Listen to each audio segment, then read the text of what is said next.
why are the molecules BF3, CF4, CO2, PF5, and SF6 all nonpolar, even though they contain polar bonds? So this is actually quite a bit of a doozy of a question.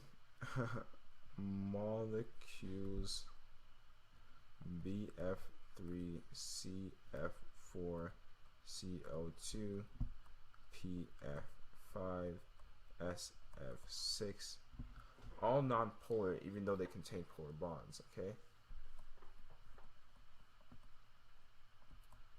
Even though it's polar bonds, okay? So the way they find out that they all have polar bonds is because as we're solving through these questions, you notice that we have to use the electronegativity to find out whether a bond is polar or non-polar, the electronegativity difference.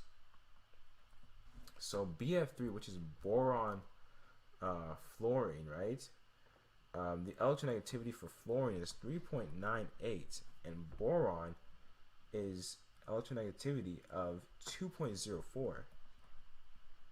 And we subtract those two together,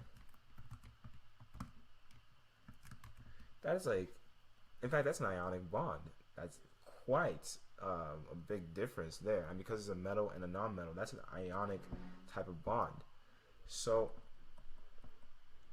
how can it have this, but then it says, oh, but the whole thing is non-polar? Well, that one you actually have to know the Lewis structure. So for this, boron can only offer 3 electrons, and fluorine has 7, and there's 3 fluorines. But point being that the Lewis diagram, or just Lewis structure, it would look like this. All right, and this, the electron geometry for that, okay, is called Trigonal Planar, and it's coincidentally also going to be what the sorry, I'm blanking out, but it's coincidentally also what's going to be called the molecular geometry as well. And for these geometries, because it's like literally flat, think of it like, no matter how you look at it, exactly, like this is a flat molecule. We have the fluorines pulling on the boron all the same strength, because they're all the same molecule, making this whole thing, the net pull, the net momentum, net movement, which involves a little bit of physics, 0. It can't move anywhere because it's being pulled in all directions the same strength. And that is why BF3 is non-polar, even though it has very strong ionic bonds on each end. Now for CF4, that one is just even was it CF4? Oh, CF4, I was thinking CH4. But yeah, CF4, the difference between carbon and fluorine, so that's 3.98 minus carbon is 2.55. And by the way, to understand whether it's polar or not, the cutoff of difference, if it's greater than 0.04, that's when you start dealing with polar things. So this already greatly demolishes that as well. This is also a polar covalent bond, okay?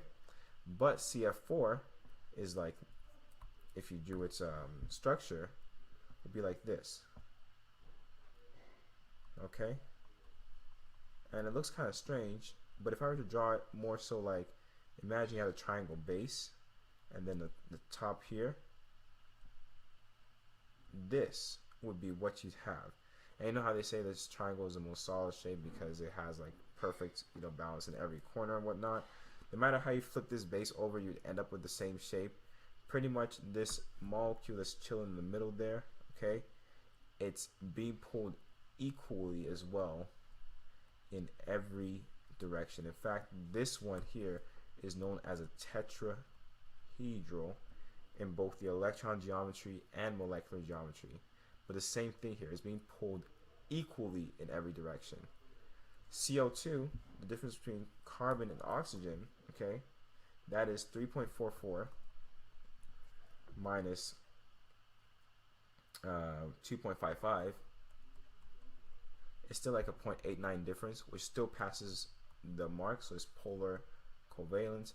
But this should be a little bit easier to see because what we have for CO2 is just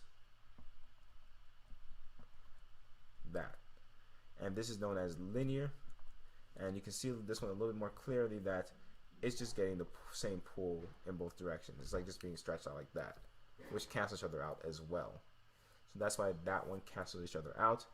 PF5, that one, ooh, that one's quite big, but we have the difference between phosphorus and fluorine, okay, 3.98 versus 2.19, 2.19, minus 2.19. It's very polar covalent. Still not, you know, counts as ionic because it's still two nonpolar molecules bonded together. But nonetheless, the way this one's going to look, PF5, is going to be quite the behemoth of a structure. Okay, but it's going to look kind of like, okay, like that. So still all polar covalent poles, but it's going to look like this, where you kind of have kind of like a circle in the middle here and a line that goes through it. So if you were to look at it directly from a certain angle, you would actually see it just looks like a plus, because this part here is a circle, all right, and this is the shape that is forming. So that would be what the shape looks like there.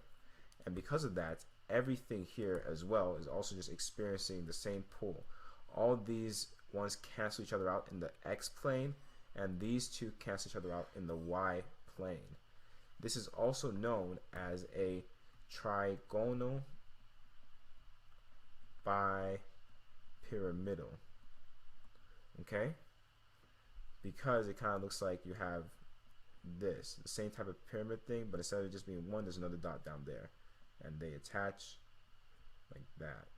It looks a bit more messy, which is why I like to just draw this picture instead. But this is what we're dealing with here, and the main middle part is kind of chilling somewhere in that middle, okay? So that is why this one is also non-polar, because everything's pulling the same. And you probably can guess it with the SF6. SF6, that one is, to me, is kind of funny, because literally think of it, it's actually just called octahedral. Okay, and the reason why is because, not because it forms like an 8 shape per se, but almost like that actually.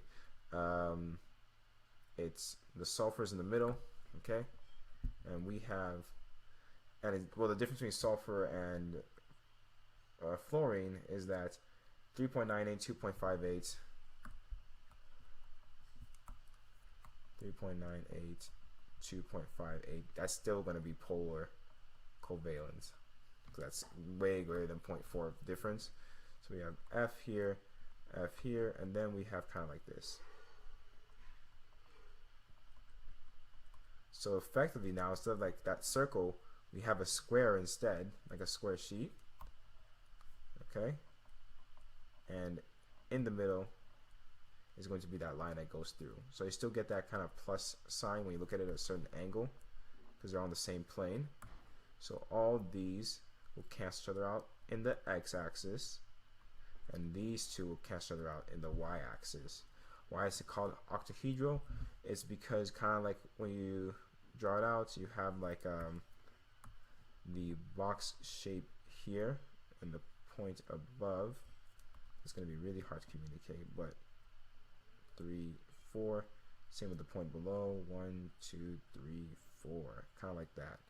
So that's why it looks kind of like the octahedral shape. I like it much better shown like this.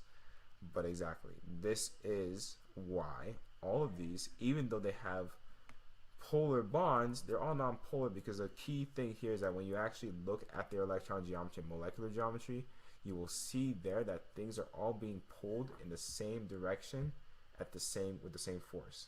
Okay? Exactly. The individual dipole movements all cancel out. This is correct. All right. So with that, let's actually end it here. I just want to thank you again for joining me this morning. If you want to further clarify any of the things we discussed today, definitely check out the links in the description below. And once again, you have a great rest of your day. See you next time.